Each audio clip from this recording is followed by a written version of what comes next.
God Yes. will be done. We can put the mics down now. I'm telling you. Hey, look, Gary was talking about when we was in Egypt, right? Just for the people who are real spiritual. When we was in Egypt, we practiced what the stuff was done in. But we talking about today, once God deliver us from Egypt, then we start getting some promised land mentality stuff. And what I learned, most and foremost, I need to have a new way of doing things. Yes, yeah. Not just thinking and no action, but I need somebody to guide me when I was coming into the promised land type of mentality. So Pastor John, he was already in the promised land for a while. He was already practicing promised land behavior. So when I got there, he was my guide. Yeah, and I'm Pastor John from Keep It Moving Empowerment Ministries. And I just want to drop one word on y'all, and the word is fraternize.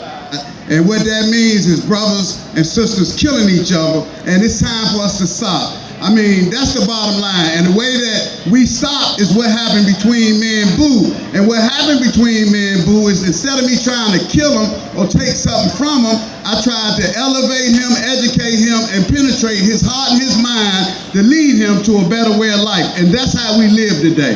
We live in a different life. And as a result of that, right, then I became a guide and started guiding people the same way that this man was guiding me. But with God's special talents he gave me, he used his special talents, right? Yeah. So check this out. So now we understand we can have all the willingness and we can do all the religious stuff. We can talk about a whole lot of hallelujahs and all that, but with no positive application, there's no change. No change. Not sustaining. No. Because, you know, everybody feel good when the party going on. Yes. Right? They do. And John, what we talking about when we got up here about consistency? See, it's been 20 years for Boo and 25 for me. I'm talking about no beer, no alcohol, no alcoholic drinks, no cigarettes, no weed, no anything. All we've been doing is practicing, elevating our people, practicing setting our young people free from those vices that we see that got them handicapped and they can't get no further than that. So that's our lifestyle today. Our lifestyle is one of setting people free. See, check this out. I can say go ahead, and they don't know how to go.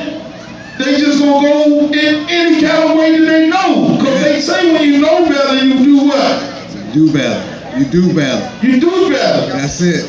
And we had to build things. We came to that point once we was broken and then we was blessed, and then he brought us to people. Yeah. We had to know one thing in that process that we didn't know. Yes.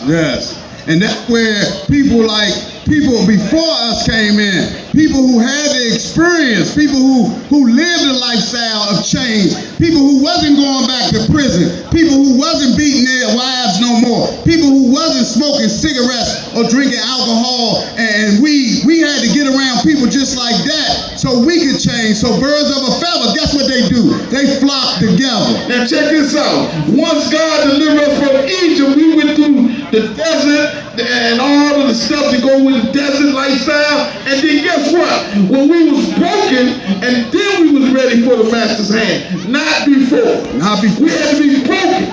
If you don't get to the point of brokenness, it won't work. No, it won't.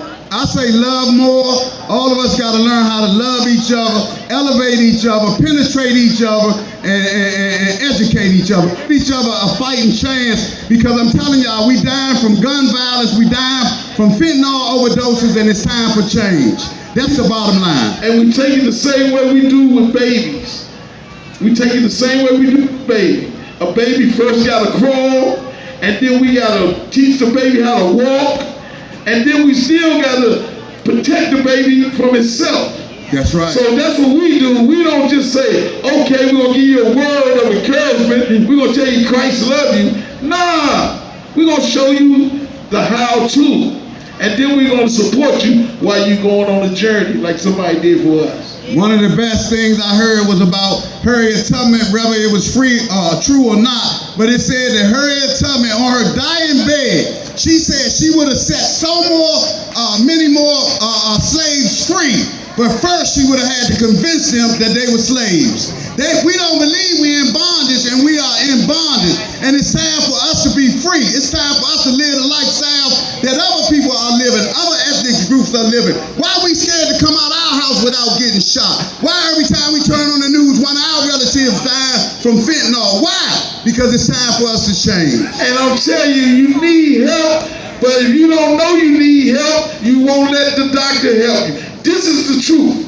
Sometimes, if you like me, you'll get comfortable in familiar pain. That's it. That's it. Huh? We running around comfortable. And it's Then when they say when the dog sitting on the nail, what did the old man say? The old man, everybody kept walking past the old man saying, why don't that dog keep crying and he won't get off the nail? Why is he still on the nail? He said the pain hasn't gotten great enough yet. When the pain get great enough. And see, that's the thing. God sustained us through the calamity, right? So it really don't have nothing to do with us. He sustained us through the calamity, and then all of a sudden, He gave us a glimpse of hope.